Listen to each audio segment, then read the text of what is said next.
দিন দুপুরে ডাকাতি, মহিলাকে রক্তাক্ত করে স্বর্ণালংকার লুটের অভিযোগ। প্রকাশ্য দিন দুপুরে বাইপাস সড়কের পাশে এক বাড়িতে ঢুকে বৃদ্ধ মহিলাকে মারধর করে স্বর্ণালংকার লুটপাটের ঘটনায় ব্যাপক চাঞ্চল্য তৈরি হয়েছে শহরতলি পশ্চিম নোয়াবাদী আমতলী শনিতলায়। আক্রান্ত 70 বছরের প্রবীণ মহিলা জিবি হাসপাতালে মৃত্যুর সঙ্গে পাঞ্জা লড়ছেন।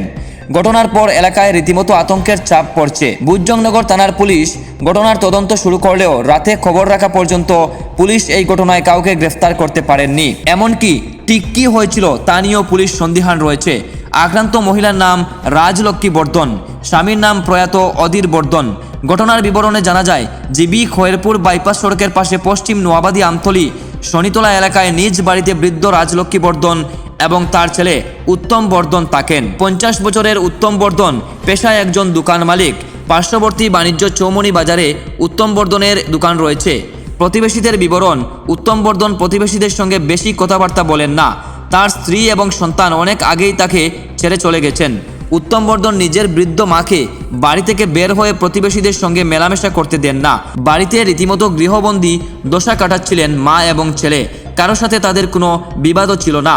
এরই মধ্যে সোমবার সকালে প্রতিদিনের মতো নিজের দোকানে গিয়েছিলেন উত্তম বর্ধন। বিকেল 4টা নাগাদ তিনি বাড়িতে ফিরে চিৎকার শুরু করেন। প্রতিবেশীরা ছুটে গিয়ে দেখতে পান বৃদ্ধ রাজলক্ষ্মী বর্ধন রক্তাক্ত অবস্থায় ঘরের মেঝেতে পড়ে আছেন। মহিলাকে কেউ পিটিয়ে কপাল এবং নাক মুখ ফুটিয়ে দিয়েছিল, যদিও সেই রক্তের দাগ রীতিমতো শুকিয়ে গিয়েছিল। উত্তম বর্ধনের চিৎকার শুনে প্রতিবেশীরা ছুটে যান। উত্তম বর্ধনের অভিযোগ, খালি বাড়িতে কেউ তার মাকে পিটিয়ে মহিলার স্বর্ণালংকার ছিনিয়ে নিয়ে গেছে এবং বাড়িতে লুটপাট করেছে। বৃদ্ধ মহিলার হাতের এবং গলার সোনার অলংকার লুট হয়ে গেছে বলে অভিযোগ। খবর জানানো হয় বুজজংনগর থানা এবং দমকল বিভাগে। পুলিশের আগেই দমকলের একটি গাড়ি দ্রুত ঘটনাস্থলে ছুটে এবং মহিলাকে উদ্ধার করে জিবি হাসপাতালে নিয়ে ভর্তি করেন। বৃদ্ধ মহিলা অবস্থা আশঙ্কাজনক বলে হাসপাতালের সূত্রের খবর। অন্যদিকে রাস্তার পাশে খালি বাড়িতে বৃদ্ধ মহিলার উপর হামলা এবং স্বর্ণালংকার লুটপাটের অভিযোগ ঘিরে ব্যাপক চাঞ্চল্য তৈরি হয়েছে। এলাকার লোকজন ঘটনার খবর রীতিমতো আতঙ্কিত হয়ে উঠছেন। একাংশের দাবি, এই ঘটনায় স্থানীয় নেশাচক্র জড়িত থাকতে পারে। পাশাপাশি বাইপাস সড়কের পাশে কোনো ছিনতাইবাজ চক্র ও হামলা সংঘটিত করছে কিনা তা নিয়েও সন্দেহ রয়েছে। তবে পুলিশ সূত্রে দাবি, আপাতত এই ঘটনাতে গড়ের লোক জড়িত থাকতে পারে বলে ধারণা করা হচ্ছে। পুলিশ প্রাথমিকভাবে আক্রান্ত মহিলার ছেলেকে জিজ্ঞাসাবাদ করছে। একইভাবে পার্শ্ববর্তী মাদক বিক্রির আসরেও পুলিশের অভিযান চলছে বলে খবর।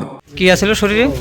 দুল স্বর্ণের দুল আর চুরিও স্বর্ণ এগুলি আছিল না। আজকে দেখা গেছে যখন লাশ বের করার সময় ওই পুঁতি ইয়ের সাথে মালার সাথে পুঁতি ছিল স্বর্ণের, এই কারণে